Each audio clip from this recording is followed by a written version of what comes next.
bersama Miss Imas dalam video Kumis Kupas Materi bersama Miss.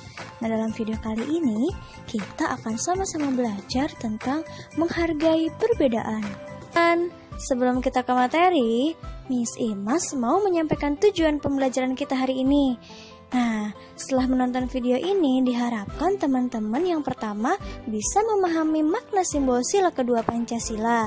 Yang kedua, diharapkan juga teman-teman bisa menceritakan pengalaman adanya perbedaan dalam kehidupan sehari-hari. Nah, yang ketiga, setelah menonton video ini, diharapkan teman-teman mampu mempraktikkan sikap saling menghargai antar sesama.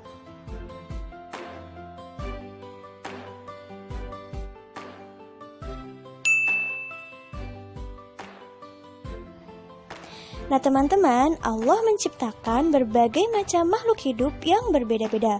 Perbedaan tersebut merupakan karunia dari Allah Subhanahu wa Ta'ala. Istilah lain dari perbedaan adalah keberagaman. Nah, dengan adanya keberagaman akan membuat kita belajar betapa pentingnya rasa saling menghormati dan menghargai antar sesama. Sikap saling menghargai dan menghormati antar sesama merupakan pengamalan sila kedua Pancasila. Nah, teman-teman masih ingat nggak ya bunyi sila kedua Pancasila itu apa? Betul, bunyi sila kedua Pancasila yaitu kemanusiaan yang adil dan beradab, memiliki lambang rantai. Nah, rantai memiliki makna bahwa bangsa Indonesia sangat menjunjung tinggi nilai-nilai kemanusiaan, saling menghormati, saling menyayangi, dan memperlakukan manusia lainnya dengan baik. Sila kedua memiliki nilai-nilai positif yang wajib kita amalkan. Nah, berikut adalah pengamalan sila kedua Pancasila. Yang pertama, menengok orang yang sedang sakit. Yang kedua, melakukan donasi atau penggalangan dana untuk korban bencana.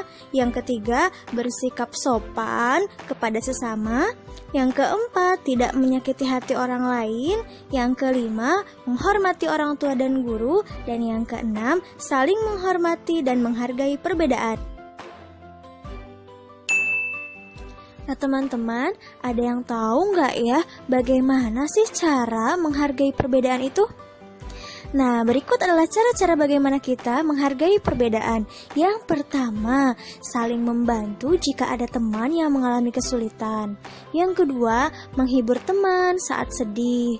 Yang ketiga, jika ada pekerjaan yang harus dikerjakan bersama, maka kita harus bekerja sama. Yang keempat, tidak pilih-pilih teman ya. Dan yang kelima, tidak memaksakan pendapat kita kepada orang lain. Nah, selama ini coba teman-teman ingat, apakah pernah menolong atau membantu orang lain? Nah, kalau belum, mulai saat ini kita biasakan untuk membantu dan menolong orang lain ya. Nah, Miss Imas punya gambar nih. Kira-kira sebaiknya apa ya yang harus kita lakukan? Di gambar tersebut terlihat Rudi merasa kesulitan untuk mengambil bola yang ada di atas lemari. Apa sih yang harus kita lakukan? Betul, yang harus kita lakukan yang pertama, jika badan kita lebih tinggi dari Rudi, sebaiknya kita menolong Rudi untuk mengambilkan bola tersebut.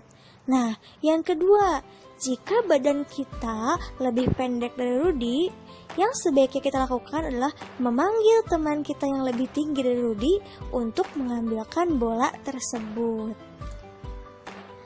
Gambar yang kedua nih, contohnya di gambar terlihat Siti merasa kesulitan membawa barang bawaan. Sikap kita sebaiknya kayak gimana ya? Betul, sikap kita seharusnya kita membantu Siti membawakan sebagian barang bawaan Siti. Gambar yang ketiga menunjukkan bahwa Siti merasa kesulitan mengikuti gerakan tari. Sebaiknya apa ya yang harus kita lakukan? Oke, betul. Yang harus kita lakukan adalah kita membantu Siti untuk belajar gerakan tari tersebut setelah selesai pembelajaran tari. Nah teman-teman, perbedaan dalam diri manusia itu bisa dalam bentuk apapun ya.